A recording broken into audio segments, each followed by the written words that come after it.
პატივცემულო სტუმრებო, ძვირფასო დელეგატებო, ჩემო კოლეგებო, თანამებრძოლებო, მიხარია, რომ დღეს გმასპინძლობთ ქალთა ორგანიზაციის მესამე ეროვნულ კონფერენციაზე. 2022 წელს, როცა ქალთა ორგანიზაციას ვაფუძნებდით და როცა პირველად გამოდიოდი თქვენს წინაშე, ძალიან მკაფიოდ ვიცოდი თუ რა მიზნების გარშემო ვერთიანდებოდით. ქალთა გაძლიერება, პოლიტიკაში ჩართულობა, ძლიერი ორგანიზაციის ფორმირება და რაც მთავარია, ჩვენი ქვეყნის სამსახური. მაგრამ მაშინაც კი ვერ წარმოვიდგენდი, რამდენად ძლიერად შეკრავდა ეს გზა ჩვენ, ქალებს, ჩვენი გუნდის ამაღ წევრებს და ჩვენი ქვეყნისთვის მებრძოლ ადამიანებს. მას შემდეგ წლები გამოვიარეთ ამ საერთო იდეისთვის ბრძოლაში და შრომაში. ეს იყო წლები, რომელთა გავლაც არ ყოფილა მარტივი. ეს იყო ურთულესი პოლიტიკური პროცესებით, გამოწვევებითა და პერიპეტიებით სავსე პერიოდი. დაწყებული ორგანიზაციის დაფუძნებიდან, გაგრძელებული იმ ეტაპით, როდესაც გვიწევდა ადამიანების დარწმუნება ჩვენი ორგანიზაციის მნიშვნელობასა და აუცილებლობაში. სკეპტიკურად განწყობილი ადამიანებისთვის მუდმივად უნდა გვემტკიცებინა, რომ ქალთა ორგანიზაცია არ არის უბრალოდ ფორმალური სტრუქტურა, არამედ იყო და არის პოლიტიკური და საზოგადოებრივი ძალა და ქალებისთვის რეალური თავშესაფარი. როგორც პოლიტიკურად აქტიური ქალებისთვის, ასევე იმ ქალებისთვის, რომელთაც სურთ ამორჩევლის სტატუსით თავიანთი ხმა მიაწვდინონ ხელისუფლებას. მაშინ, როდესაც 2022 წლის მაისში ჩვენ ეს ორგანიზაცია დავაფუძნეთ, უკვე დაწყებული იყო ჩვენი ქვეყნის მიმართ თავდასხმები. უკვე გვაყენებდნენ არჩევანის წინაშე. საქართველო ან ომის საწვრთნელ მოედნად უნდა გადაქცეულიყო, ან ყველაფერს გააკეთებდნენ იმისთვის, რომ რუსეთად გავესაღებინეთ. ამ დროს პოლიტიკური მდგრადობა, ალღო და რაც მთავარია საკუთარი გუნდის მიმართ ერთგულება განსაკუთრებით დასაფასებელი იყო და ჩვენც სწორედ ასეთი თვისებებით გამორჩეული ქალები გვყავდა და გვყავს ახლაც. მიხარია, რომ ამ წლების განმავლობაში გამოვლილმა პოლიტიკურმა დაპირისპირებებმა და დაძაბულობამ ვერ დაანგრია ჩვენი ერთობა. და ამ რთულ გზაზე ქალთა ორგანიზაციის თითეული წევრი ჩვენი პარტიის ლიდერების გვერდით ღირსეულ და შეუპოვარ თანამებრძოლებად ჩამოვყალიბდით. ამ წლების განმავლობაში არაერთი პოლიტიკური ქარტეხილი გამოვიარეთ. უცხო გავლენების წინააღმდეგ ბრძოლა, გარე თუ შიდა პოლიტიკური ზეწოლები, პოლარიზაციის პროცესები, უახლოესი ადამიანების მხრიდან ღალატი და იმედგაცრუება, ჩვენს შვილებსა და ოჯახის წევრებზე წარმოუდგენელი თავდასხმები. უღმერთობა, უსიყვარულობა. ამის პარალელურად შევძელით არ დაგვეკარგა საკუთარი თავი, რაც ძალიან რთულია, როდესაც ხარ ქალი, ყავს ოჯახი, გაქვს უამრავი საზრუნავი და ხარ განსაკუთრებულად მოწყვლადი ამ სირთულეების წინაშე. და რაც მთავარია, ამ დროს, რა თქმა უნდა, ამ ყველაფერმა შეგვანარჩუნებინა საკუთარი თავი, ფასეულობები და ჩვენი ხალხის ნდობა. ამ პერიოდში არაერთი არჩევნებიც მოვიგეთ, ღირსეულად, რაც იყო ჩვენი გუნდის ერთიანობის და საზოგადოების უდიდესი ნდობის დამსახურება. რა თქმა უნდა, ამ ყველა ფაქტორს კრავს და აერთიანებს ჩვენი პარტიის საპატიო თავმჯდომარე, ბატონი ბიძინა ივანიშვილი, რომელიც 2012 წლიდან მოყოლებული ქართველ ხალხს ატარებს უსაფრთხო გზაზე და არის ჩვენი ქვეყნის სწორი და მშვიდობიანი განვითარების გარანტი.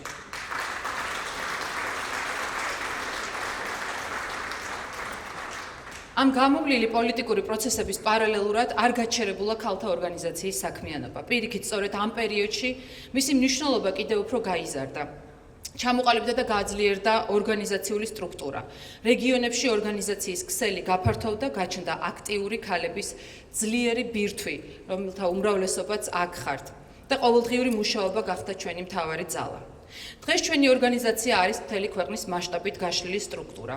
რეგიონებში, მუნიციპალიტეტებში, საკრებულოებში, მთავრობასა და პარლამენტში წარმოდგენილი ქალებიც, რომლებიც ყოველდღიურად მონაწილეობენ გადაწყვეტილების მიღების და ქვეყნის განვითარების პროცესში. ჩვენი ქალები არიან ყველგან ადგილობრივ ხელისუფლებაში, ცენტრალურ პოლიტიკაში, საზოგადოებრივ და სოციალურ საქმიანობაში.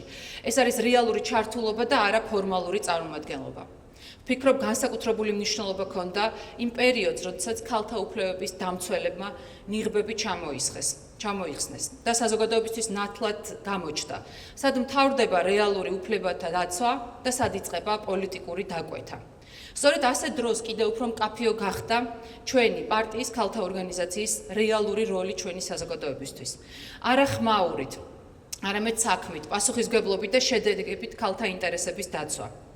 ჩვენი ორგანიზაცია არასდროს ყოფილა პოპულიზმის ნაწილი, ის ყოველთვის ეფუძნებოდა საქმეს, პასუხისმგებლობას და რეალურ შედეგებს. დღეს აქ დგომა და თქვენს წინაშე სიტყვით გამოსვლა ჩემთვის განსაკუთრებული ამაღელვებელია. მინდა გითხრათ, რომ ვამაყობ თითოეული თქვენგანით, ქალებით, რომლებიც ამ გზაზე სრულიად უანგაროდ, დაუღალავი ენერგიით და ერთიანობით გახართ. და რომლებიც არა მხოლოდ აკვირდებით, არამედ თავად ქმნით პოლიტიკურ პროცესებს. ჩვენ საერთო საქმეში თითოეულ თქვენგანს განსაკუთრებული როლი და მნიშვნელობა გაქვთ და ამისთვის დიდი მადლობა თქვენ. დღეს ჩემთან ერთად გასული 2 წლის შეჯამებას გააკეთებენ ჩემი კოლეგები. დროის სიმცირის გამო ყველას ჩვენს გამორჩეულ ლიდერებს რეგიონიდან თუ საპარლამენტო და სამთავრობო წარმომადგენლობიდან ვერ მიეცემა საშუალება, რომ თქვენს წინაშე წარდგეს. მაგრამ ესენი არიან ადამიანები, რომელსაც თითოეულ მათგანს იცნობთ. თავისი გაკეთებული საქმეებით, თავისი საქმიანობით, თავისი წარმომადგენლობით, მედია სივრციდან და თვალს ადევნებთ თქვენ პირადად მათ საქმიანობას და მათ გაკეთებულ ბევრ საამაყო საქმეს. განსაკუთრებული მადლობა მინდა ამ ყველაფრის მიუხედავად, რომ ყველაზე არ მომეცემა მადლობის გადახდის საშუალება, ჩემთან ერთად გამომსვლელებთან ერთად, ჩემი გუნდის წევრებთან ერთად განსაკუთრებულად უნდა გამოვყო ირმა ზავრადაშვილი. ესე იგი, რომლის ხელმძღვანელობით ჩატარებულმა კამპანიამ ვარდისფერი ოქტომბერი და ნარინჯისფერი კამპანია განსაკუთრებით მასშტაბური იყო. წარმოიდგინე, რომ გქონდეთ ამ ინიციატივის ფარგლებში 10,000-ობით ქალს მიეცათ საშუალება, რომ საკუთარი ჯანმრთელობაზე ეზრუნათ. და არ იქნება გადამეტებული თუ ვიტყვი, რომ სწორედ იმ სკრინინგის მეშვეობით ჩვენ უამრავ ქალს გადაურჩინეთ სიცოცხლე. ბოლო 2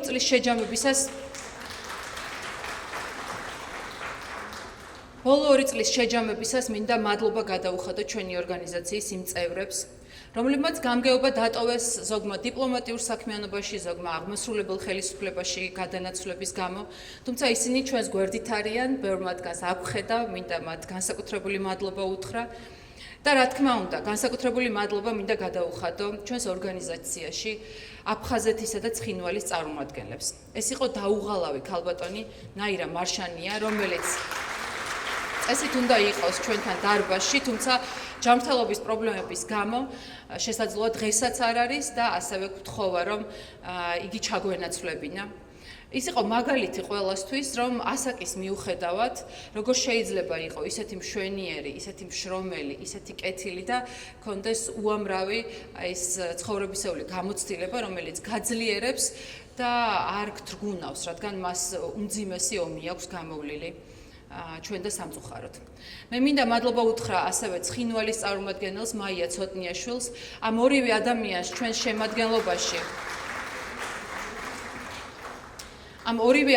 ჩვენს შემადგენლობაში ჩაანაცვლებენ ახალი წევრები, რომლებიც გააგრძელებენ იმ ძალიან კარგ საქმეს, რომელიც ამ ჩვენმა თანამებრძოლებმა დაიწყეს. დაფუძნების დღიდან დღემდე ჩვენს შემადგენლობას ასევე ბევრი ახალი და გამორჩეული წევრი დაემატა, რაც ჩვენი ორგანიზაციის გაძლიერების კიდევ ერთი დასტურია. თუმცა არ შემიძლია, რომ დღეს ჩემი გამოსვლა ისე დავასრულო, რომ არ აღვნიშნო ის დიდი დანაკლისი, რომელიც ჩვენს ორგანიზაციას ჰქონდა. ეს არის ადამიანი, რომელიც ჩვენს დიდ ოჯახს გამოაკლდა, მანანა მინდაძე. ის იყო ჩვენი საბჭოს გურიის წარმომადგენელი, ჩემთვის ძალიან ძვირფასი ადამიანი და პარტიის რიგებში 2012 წლიდან მოყოლებული ერთგული თანამებრძოლი. ჩვენ ის ძალიან დაგვაკლდა.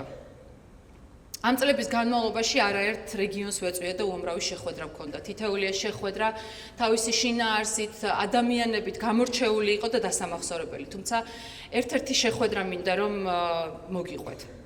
ეს შეხვედრა სოფელ ზარდიანტკარში გამყოფ ხასთან ცხოვრებ ჩვენს ოს დებსა და ძმებთან გაიმართა.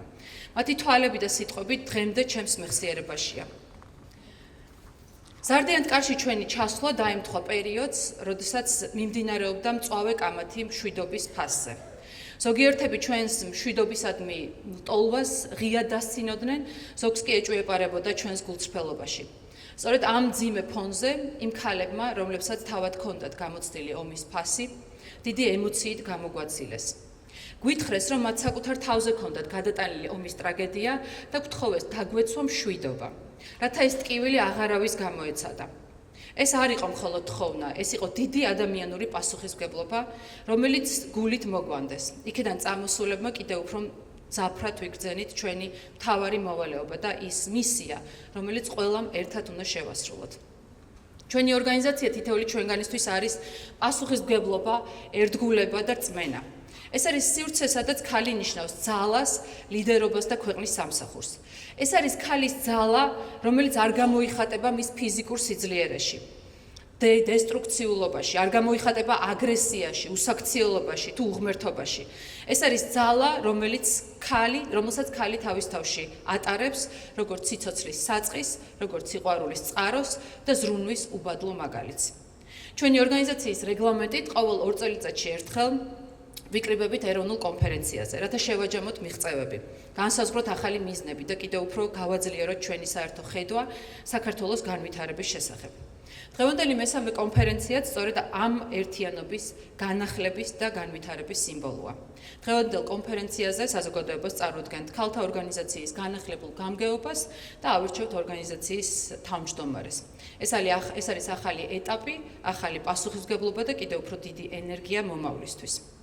ამ ურთულესი გეოპოლიტიკური მოცემულობის ფონზე განსაკუთრებით მნიშვნელოვანია განათლებული, ძლიერი და ღირებულებებზე დაფუძნებული საზოგადოების ფორმირება. საზოგადოების, სადაც ქალის ხმა, გამოცდილება, ლიდერობა ქვეყნის განვითარების ერთ-ერთი მთავარი მამოძრავებელი ძალაა და სადაც ქალი ნამდვილად არის ფასეულობის სტანდარტი.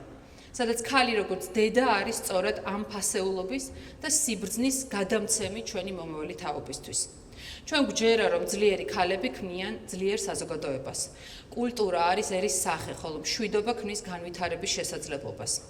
მშვიდობა და სტაბილური განვითარება ეს არის 2012 წლის შემდეგ საქართველოს მთავარი პოლიტიკური მონაპოვარი და ჩვენი გუნდის, რომელიც დღემდე სწორედ ჩვენი გუნდის მთავარი მისიაა. ხოლო ჩვენი უსაყვარლესი პატრიარქის ილია მეორის დანატოვარი ღმერთი სამშობლო ადამიანი არის უნიკალური ფორმულა, რომელსაც ამ წლების მანძილზეც და მომავალშიც ვემსახურებით.